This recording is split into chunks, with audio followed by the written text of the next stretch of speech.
All right, welcome to the Functionised Podcast. We're joined today by Dave Sherwin, who is a certified fitness nutrition coach, entrepreneur, and practitioner of mindfulness meditation. His passion is helping grown-ups, the big people, not like Christian's new kids rock band, but the big people, is to navigate real-world business life challenges to achieve their best health and wellness at any age. He's also the creator and host of the Dirobi. Did I get it right? Yeah, we say Dirobi. Dirobi, good. Yeah, It's close. his health show, which covers everything to do with health and wellness, including the latest nutrition, exercise supplements, and clinical studies. Pardon my Jersey accent with Dirobi. How you doing, Dave? Great.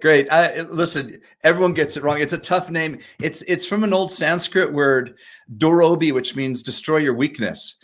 And but you can't trademark in the U.S. a name from a foreign language. Okay. So I changed it to Dirobi, and that's the name of our company. That's clever. That's very clever. Tell me, how did you come up with that name? Because there is some Sanskrit to it. I'm sure you were trying to come up with something cool, something catchy, something different. Okay, so you opened up a can of worms that you didn't even realize you would. My original company was called Escape the Matrix, based on the principle of, we're in a matrix and get out of it. Like, we live in a health matrix where most people are unhealthy. We live in a financial matrix where most people are suffering and in debt. And we live in all these matrices, to my mind, in the modern world where things that look so fantastic often aren't. There's a lot of suffering and unhappiness based on modern lifestyle. So we had this Escape the Matrix brand, which was really terrific until Warner Brothers sent me a nice letter from their lawyer saying, "You're infringing on our brand." I thought, oh yeah, I kind of am. You were doing something right that Warner Brothers actually had to reach out to you. So good job. Yeah. It honestly made me feel good. I was like, oh, hey, if I can attract the attention of a Warner Brothers attorney, I got to be doing something right. But we went out looking for a new name. And at the time we were going to name a product. I'd already trademarked the name Dirobi. Okay. We were going to name a product after it. And, but we had to move quickly. And I thought, you know what? I love this. I love the destroy your weakness theme. And instead of naming our product, we already got the trademark. I want to call the whole company Dirobi. And that's what we did. Smart. I like that. So what got you into the field of health? Well, I've always been interested in health and wellness. I've always loved to read about it. I've experimented with different diets and different ways of working out, and I've just loved the whole field. But I never went into it as a living. My background is building businesses. I've built and sold businesses. I've bought businesses. I'm an entrepreneur, and I love business. And business was my passion. And in 2009, I had a catastrophic failure. We had a successful e-commerce business that our servers got hacked. And we went from having a great business to having nothing in 6 weeks. It was really devastating. Absolutely. And at the time I picked up the phone calling friends like, hey, I lost my business. Right. I need to make a living. And a good friend of mine said, Dave, you're an e-commerce guy. You're a business guy. You love it. You're always talking about health. Why don't you go into the health space? Mm-hmm. And I thought, well, that's a good idea. And in 2009, and actually with his help, my good friend Dan, he helped me make a few connections and figure out a good track to run down. And we launched a product. And I kid you not, it was just perfect. 6 months later, we were bringing in more revenue, having more fun, doing better than the previous business that I'd been working on for 5 years.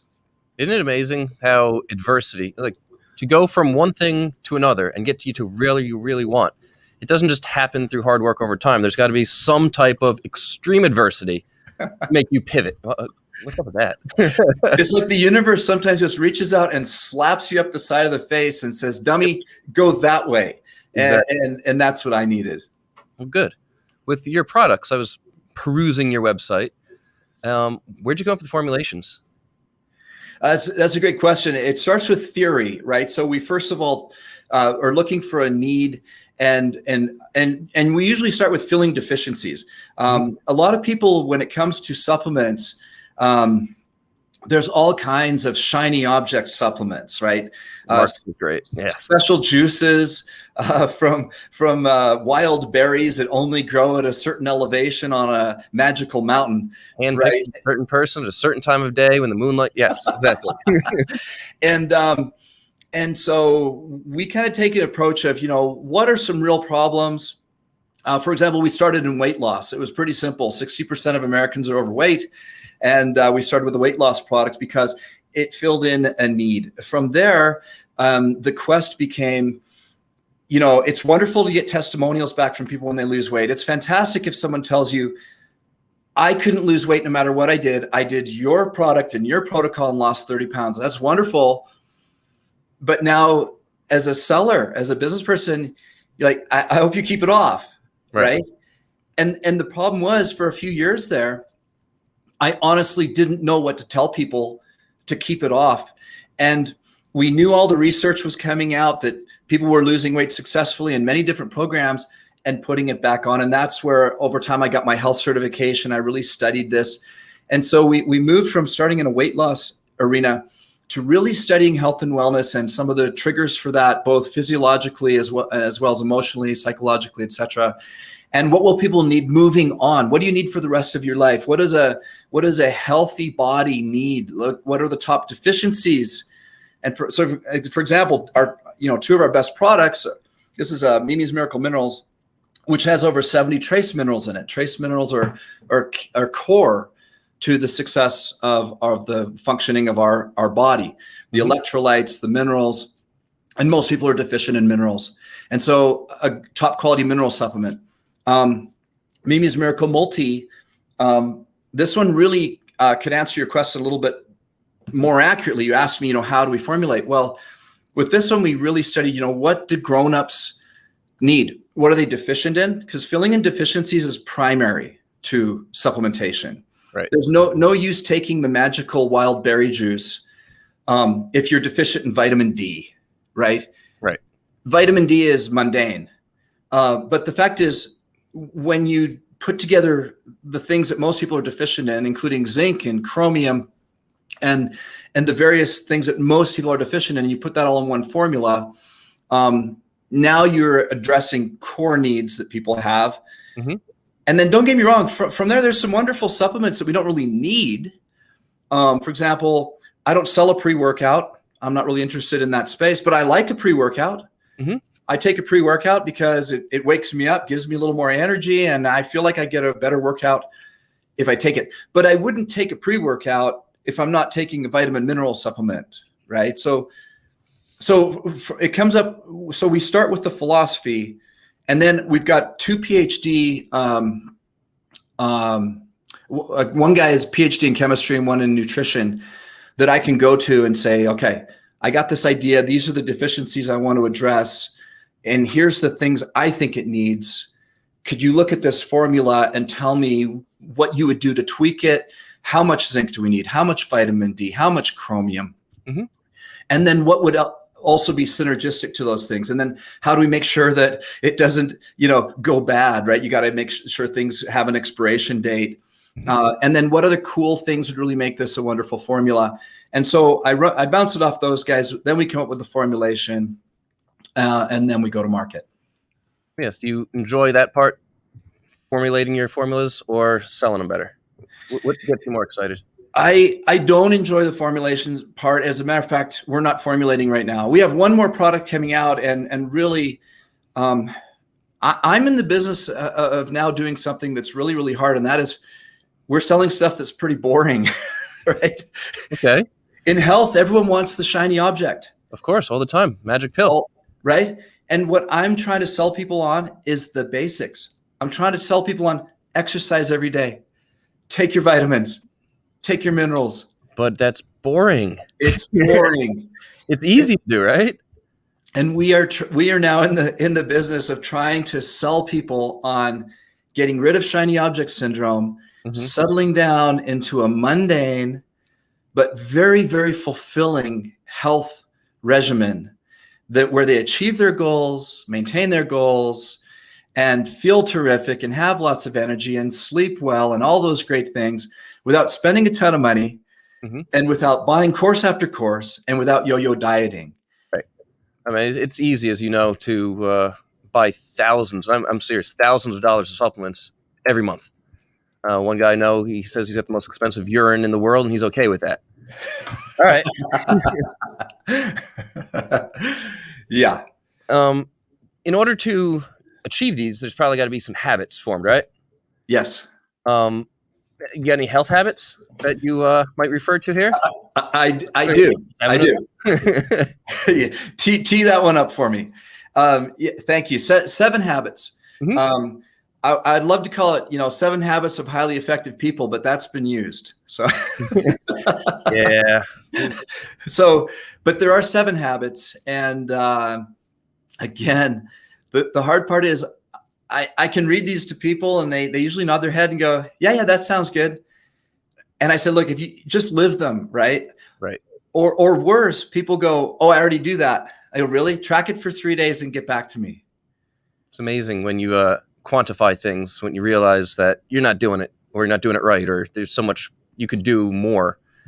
Yes. To what you're already doing. Yeah. And I'm not putting myself above anybody else out there, by the way. Number 1 is drink lots of water. And guess what? I have to review that and monitor that personally every single day. Yesterday, we bought a new house last August. I'm in Utah, so we have winter, right? So we moved into the house and we didn't put down the sod because the time of year. Makes we sense. just got around to doing that yesterday. So yesterday it was a hot day, over 100 degrees, and we're laying sod in our backyard. And I realized that I went about 3 hours carrying sod, working in 100-degree weather, and I hadn't had a single drink of water. Really a dumb idea. And I'm a health coach that teaches this stuff, right? That's true. And this is what I'm saying is that these habits seem simple, but the problem is, as human beings, we get this disease called IDK or IKD. Sorry, I know that. I'm totally messing it up. IKT. I know that. We could do I know dat. I mean, but you get the idea. And so this is a constant challenge. And this is why mastering the mundane when it comes to health is so critical. Because forget about the shiny objects. If you're not drinking enough water, you're completely wasting your time on the shiny object. If you're deficient in vitamins and minerals, you're completely wasting your time working on something other, because we need to get the core right. And what I found is getting core habits in place is enough. And it does the job. Do you find there's certain ways to help people remind themselves? Because you tell me here, you need to drink more water, Jim. And I said, you're absolutely right there, Dave. What am I going to do? I can carry a gallon jug around with me all day. That might be too much some days, as you know. That might not be enough on some days. Like you laying sod probably was not enough, even drinking all that. I know there's apps out there that buzz you to remind you to drink. Is there any ideas that you have to keep somebody on it and actually drinking water and not, well, like I did the other day, drank 10 Fit Aids and realized I'm still thirsty by the end of the day? What's up with that? It's a really great question. And the answer is it's kind of personal. So first of all, we have to identify. So when I can actually talk to people one-on-one, let's just take water, for example, when we have to dig into root causes. There are some people that don't like water. And that may seem really strange. And you just want to say as a coach, well, get over that. Just get used to water, drink more. But you dig a little deeper and they say, no, water hurts my stomach.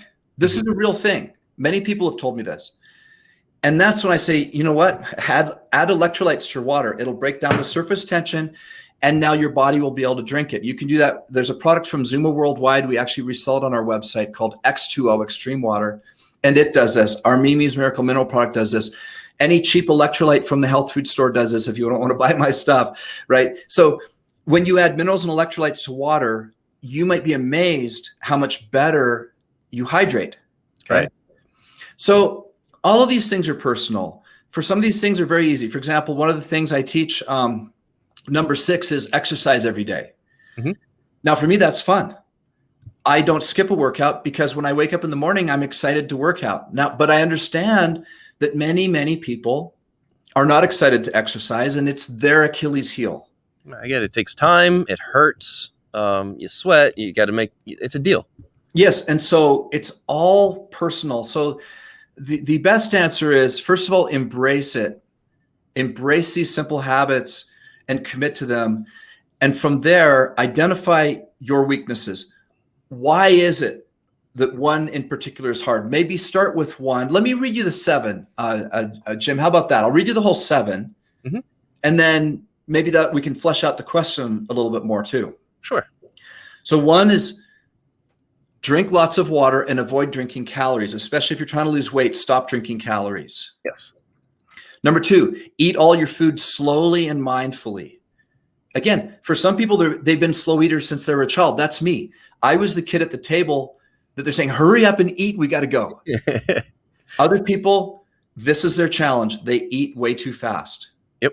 And mindlessly. Number 3 is intermittent fasting. Eat all your food within a reasonable eating window every day, and don't eat outside of that window other than water or some supplements. Maybe like the pre-workout drink. I don't consider that, breaking my fast, for example. So there's some exceptions, but for the most part, eat all your food in an eating window. Number 4 is eat healthy macros. The healthy macros, of course, are carbs, fat, and protein. And within that mix, get 7 to 9 servings of vegetables per day and maybe a couple pieces of fruit. So we tend to say fruit and vegetables. I wish we could get rid of that lingo. It's really about vegetables, right? Nothing wrong with a banana or an apple. But what we really need is a lot more vegetables. We need a plant-based diet as much as possible. Number 5 is observe a simple supplement strategy. Get your blood work done, ideally. Get a nutritional blood panel and find out where you're at and fill in those deficiencies. But if you're not, you don't want to do that, or you don't want to spend the money, whatever, at least research what the top deficiencies are and take those things that you're most likely to be deficient in to fill in those gaps of supplements. Number 6 is exercise every day. And number 7 is get 7 to 9 hours of sleep every night.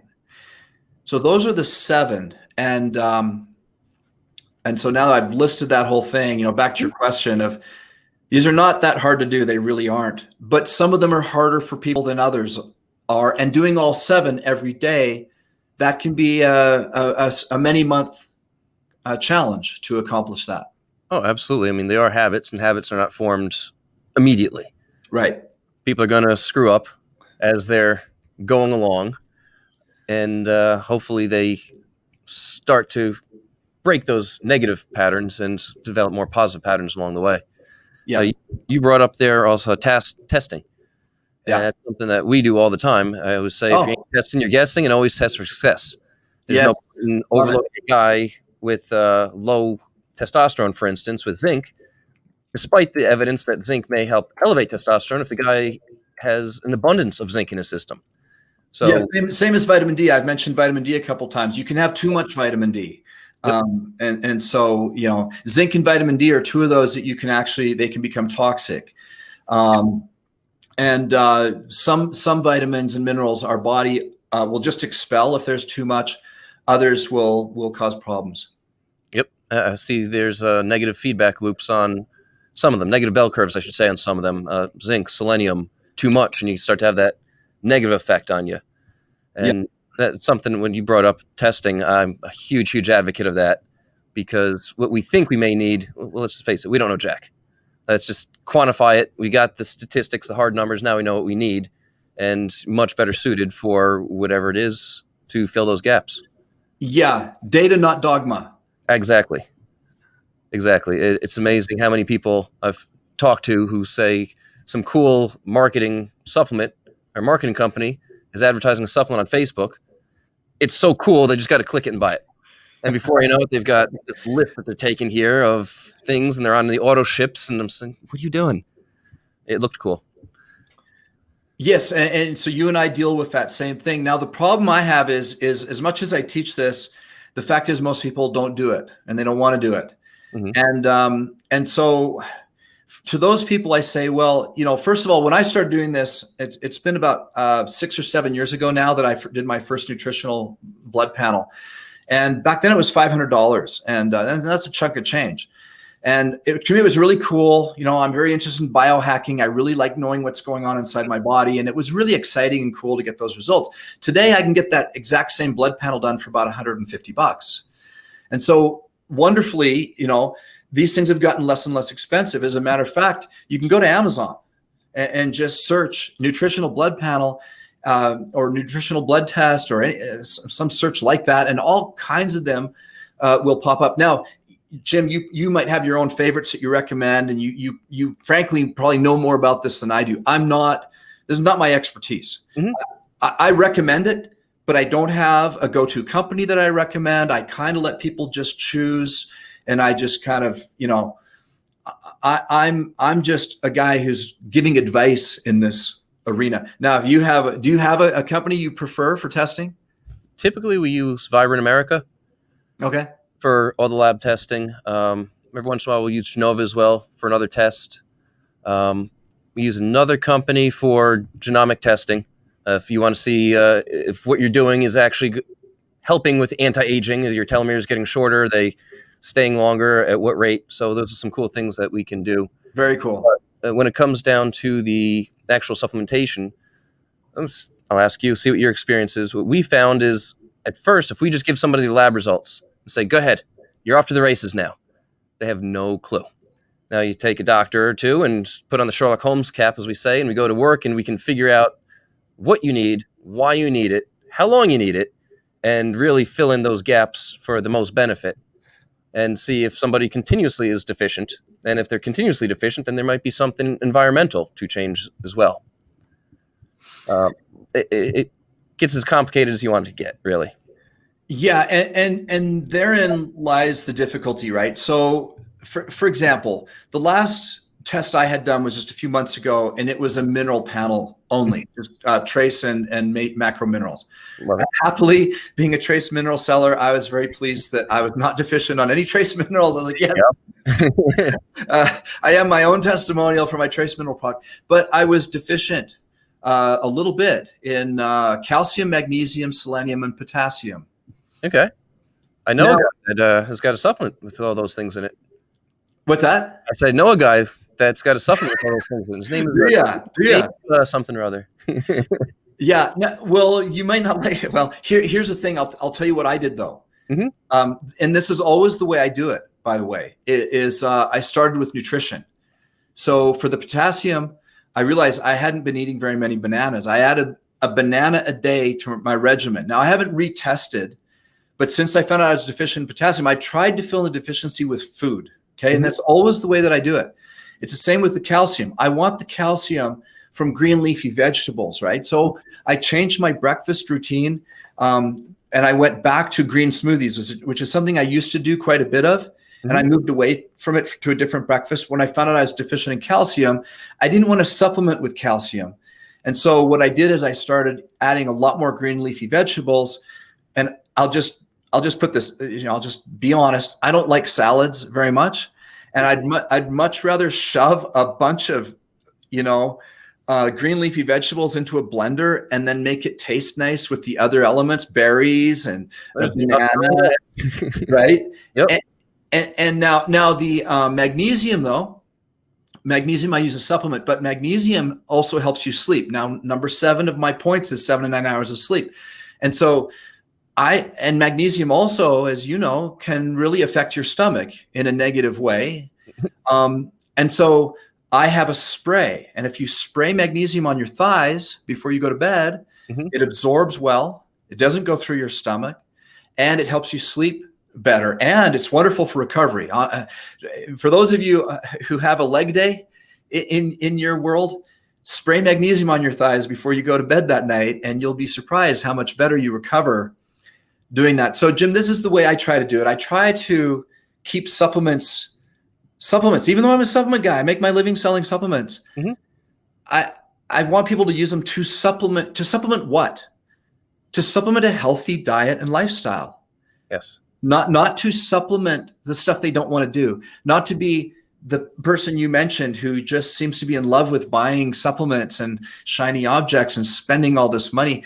In my world, I'm happy if my customer doesn't spend that much with me, but what they spend, they are happy to spend it, and they do it over and over and over and over and over, month after month after month, because it fills in gaps in their nutrition. And overall, they feel terrific. I bumped into a lady the other day who's local, who takes my multi. She's like, "Oh, I ran out of your stuff and I'm feeling it." And I love that. She's like, "Is your office open? Actually, I'm glad I saw you. I got to get more of your Mimi's Miracle Multi. And when I run out, I feel worse." Fair enough. Yes, I love that. That's great. Absolutely. When it comes to working out, exercise daily. I mean, you and I are obviously, something's wrong with us in the head. We enjoy it for some weird reason. Yeah. But the majority of the population does not. How can you encourage individuals to move? First of all, I have been shocked how many people choose to do exercise they don't like. And this is part of their struggle.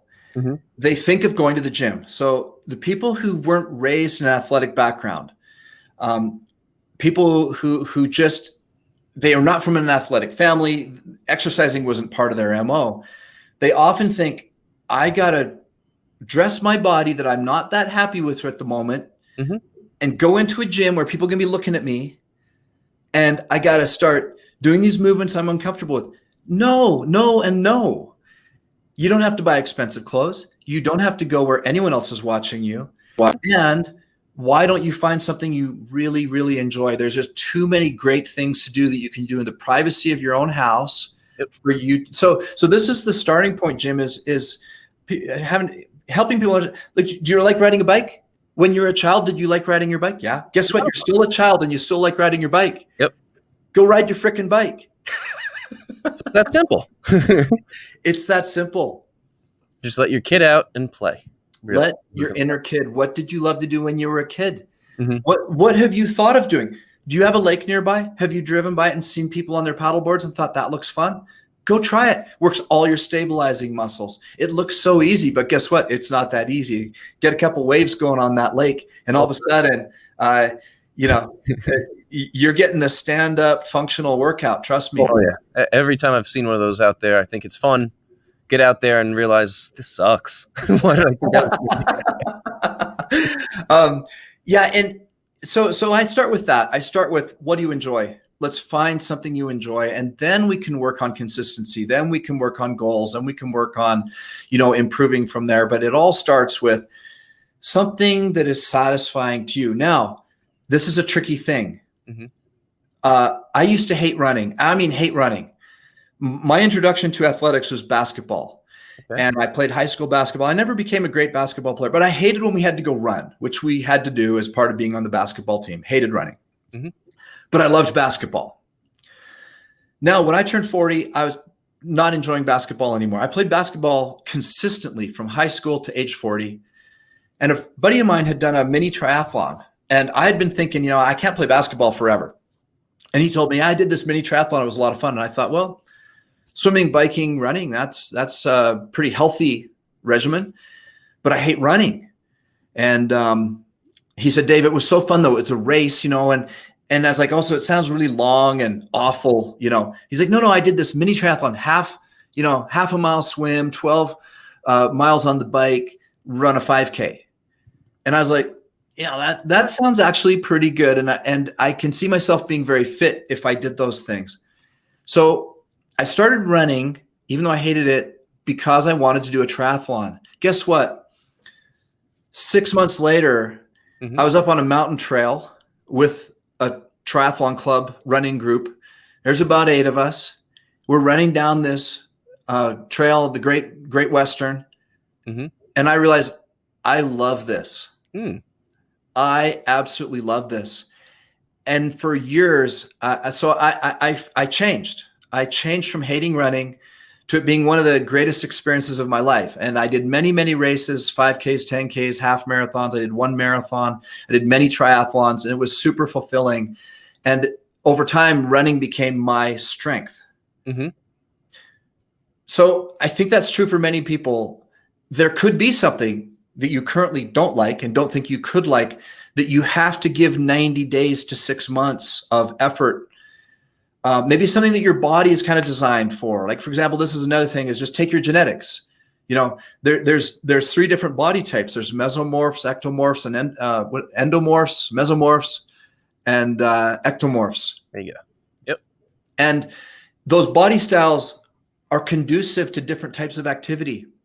Some people are endurance people. Some people are sprinters. Some people are very strong. Some people are very, very quick. Mm-hmm. We all have a different strength that comes from our genetics. That may be a starting place for you. It may be just thinking through, which of those am I? Maybe Google this. Google the body types and what exercises are best for your body type. That might be a starting point for those listening. Absolutely. I see here you also did something pretty remarkable when it comes to running. I'm sure there's obstacles involved as well. You did a Spartan Beast in 4 hours. I did. Yeah, I did. I got to ask, what course was it that you did that as well? It was the Olympic course at Soldier Hollow here in Utah. Okay. The Olympic cross-country ski course. Yeah, that's not an easy course. Well, okay. And they didn't use the ski part. Like, some of it was straight up the mountain. Yep. Like Spartan just released as one of the top 10 toughest courses in the country. And when they call it a beast, they mean it. Yes, they do. And what possessed you to do that? Someone that doesn't like running, kind of getting into it. I liked it then. Okay. Yeah. Oh, by then I was doing CrossFit. I was doing a lot of functional strength stuff. I was running, and a Spartan race just sounded perfect. I was like, I feel like I'm already in shape for this. I was doing 13 miles on a Saturday all the time. So I had the distance, a part of it. And then I'd been doing CrossFit for about 2 years. And so I had a good strength base for functional movement. And then actually at my CrossFit gym, it was that inspired the Beast. The coaches said, hey, there's a Spartan Beast in Utah this summer. Should we come up with a program where, you keep doing CrossFit and every Saturday we'll prepare for the Beast. We'll build a wall. We'll do some of the obstacles we know they're going to have. And so I actually prepared for it for about 6 months with a small group. It was a blast. I'm so glad that they are a lot of fun. Well, when it's over, like when you're doing it, it is a beast. Yeah. You think to yourself, I don't know if you thought the same thing to yourself. Every time I go out, I think to myself, and why am I here? What am I doing this for? Then you're right. You cross the finish line and say, that's why. Yes. Yes, absolutely. You're right. But it's the challenge. Fun isn't the right word, but fulfilling, right? It's fulfilling. It's, when we set a big goal and accomplish it, there's just nothing like that in our lives. And that, to me, that's what health and fitness is all about. And it doesn't even have to be a big goal. For those of you listening, look, losing the last 30 pounds of baby weight after having your third baby, that could be your life challenge at the moment. I get it. Whatever it is, though, when we just have that objective in mind and we go out and achieve it, it's just so fulfilling. There's nothing else like it. What are your thoughts on the process? I mean, you said it took you guys 6 months to get ready for it. What is more rewarding to you, the actual, I did it at the end of the day, or the whole process leading up to it? The process always. I mean, I'm always in the process, right? So like you, I'm sure you can relate. I mean, every day is a day that I'm working on my health and fitness, and I love it. And I'm now at a point, for many years, I did activities. When I played basketball, I was on a basketball team and we played in leagues. Mm-hmm.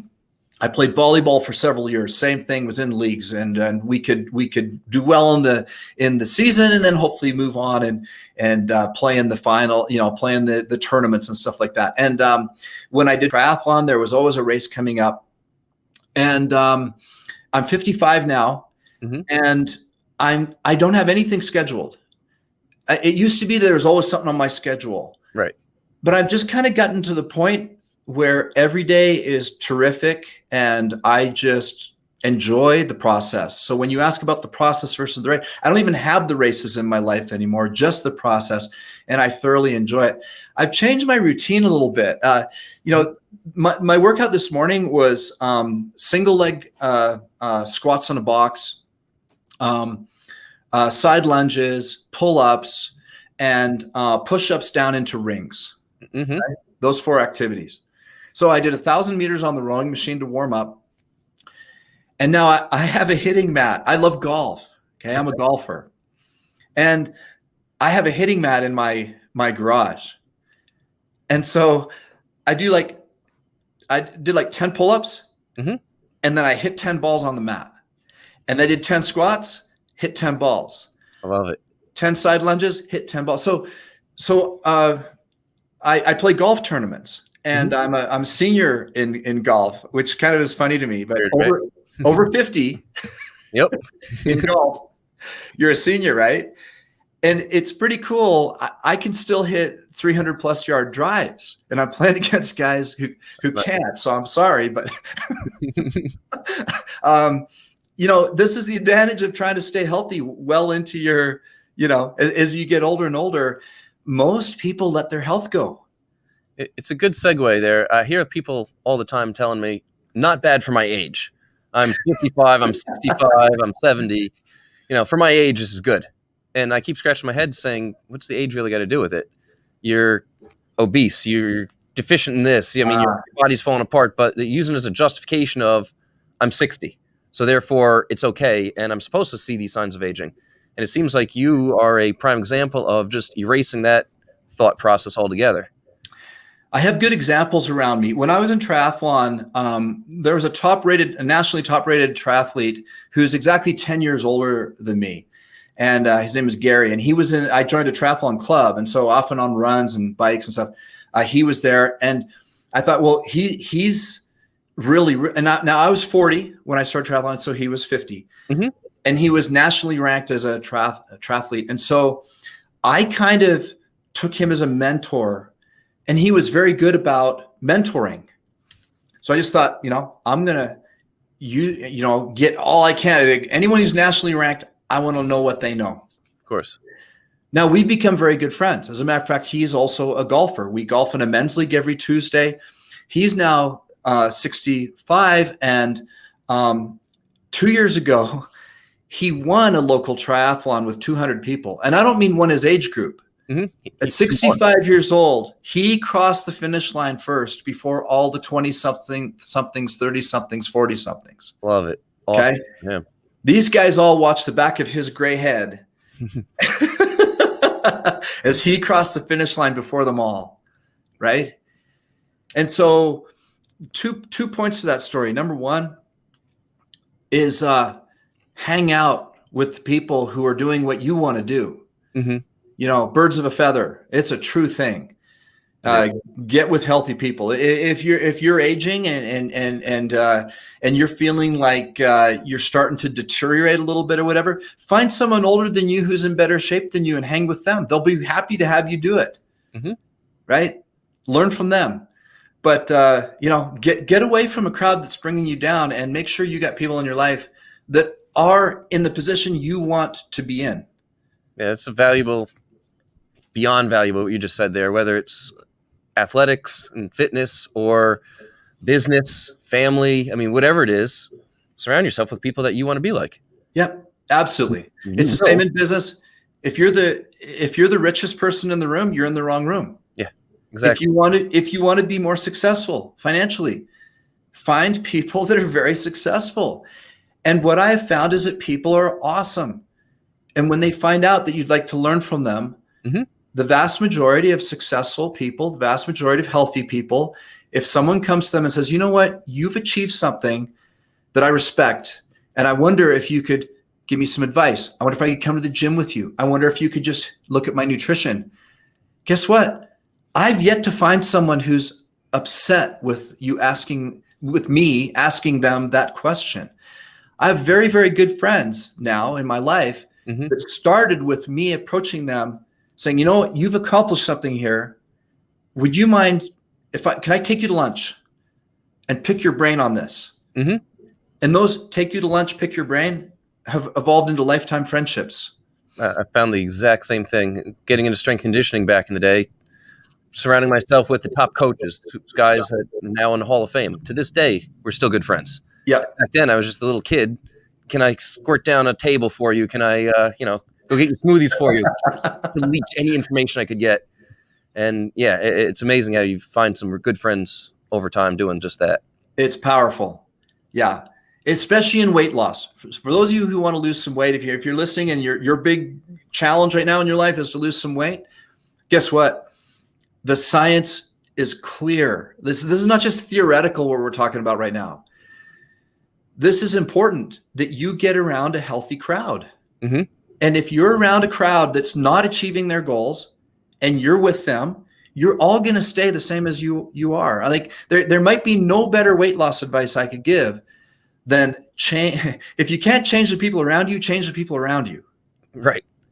The chunky one should hang out with the skinny girls. Yes. Pretty much saying, as opposed to collaborating and commiserating over drinks every night, saying, I don't look good, I got to buy a size up, and everyone will feed off of that, won't they? Absolutely. Absolutely. And none of us is immune. Mm-hmm. We need, and I'm not saying don't hang out with your friends and family, but you may need to spend a little less time with the wrong people, wrong in this regard, and just make sure you're spending more time with people who have the things you want in your life. Mm-hmm. Switching topics, just a hair here. I want to get back to sleep. Okay. It's vital, and a lot of people have great difficulties. You said 7 to 9 hours. Some people need more. Some people need less. 7 to 9 hours is a great figure right there. I think I read 7.6 hours was the pinpoint number. Pinpoint. But, I'll take 9 hours any night, I promise. Yeah. So what if you found the benefits of sleep as well as how to help individuals get to sleep? Because we all know a lot of people will toss and turn to alcohol to help put them out, or just watching TV too late and then they gorge on food or whatever it is. It's just a negative loop that they get into there. So please. I'm going to go back to the 7 things I talked about earlier. And if you go to my website, dirobi.com, there's a link called resources. And on there, and you don't have to enter your email or anything, there's one called the virtuous cycle. And if you just click on that, it's a PDF you can print and put on your fridge. And I would advise everyone listening to just grab that, because what the mistake many people are making right now who are struggling with sleep is they're considering sleep in a vacuum. They're learning all the new buzzwords like, stop looking at screens before you go to bed, have a sleep ritual. Mm-hmm. They're hearing all that stuff, and they're thinking of reorganizing everything around sleep. No. It all is part of a comprehensive system. If you think through it, if you're drinking enough water, that's actually important for your sleep. If you're eating your food slowly and mindfully, your body's digesting everything it needs to, and it's eliminating properly. If you're eating within a certain eating window, like for example, I don't eat any food after 6 p.m. at night. Now, that might be more important than any sleeping ritual, because after you eat your last meal, if you've committed to not eat any more food, guess what happens? Your body's digesting that food, which takes a lot of energy. Most of our energy is used to run our brain and our stomach. Mm-hmm. Digestion. So our body gets to finish digesting. And as it does that, the blood sugar is going down, the melatonin is going up. The melatonin is what makes us drowsy. Now we go to bed and our stomach is done with digesting. So now it's not having to do all that work. So instead, our body's in a perfect condition to go to sleep. High melatonin, low blood sugar. Now we go to sleep and we have a really great night's sleep because we also exercised, right? Yep. We're exercising every day. Why are we exercising every day? Because we got to sleep every day. And we know that if we exercise in the morning, we're going to sleep better at night. Now, as we sleep, our estrogen goes up, our testosterone goes up, our blood sugar stays down. In the morning, our HGH is very high. Perfect conditions for exercise. Mm-hmm. Now we exercise and we start the virtuous cycle all over again. And so by doing these 7 things together, we are keeping our body in a perfect hormonal state. We're keeping our digestion working the way it's meant to be. During the night, our body gets to do what it's meant to do, which is cleanse. We're getting rid of toxins, pathogens, and carcinogens. Mm-hmm. Whereas if we ate late at night, and here's the other thing. When you eat after dinner, what do you eat? Do you crave broccoli at 8 o'clock at night? No, I want something sweet on ice cream on chocolate. And this is incredible. I'm telling you, if the one takeaway from the 7 things, if people said, no, I'm not going to do any of that stuff, but the only thing they did is stop eating after dinner, I'm telling you, it could revolutionize their entire life. Well, so go ahead, please. Yeah, well, that was really it. I'm saying that the sleep typically is a problem because people are so out of whack in so many areas of their life. They're not exercising enough. They're not eating healthy food. They're not stopping eating after dinner. And so there's a cycle here, hormonal, digestive life cycle that I'm trying to help people create over every 24 hours. It just repeats over and over and over again. That all these things support each other. Not to get too difficult here, but I'm going to throw a little curveball at you with everything you've said there. Dave, I don't have a chance to eat until I get home at 10 o'clock at night. So what am I going to do there?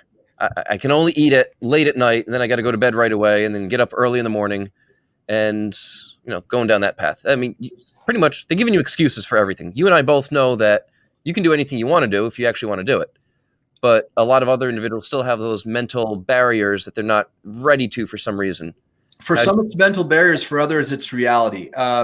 First responders. My brother-in-law is a ER doc. He works 12-hour shifts, 11 days a month.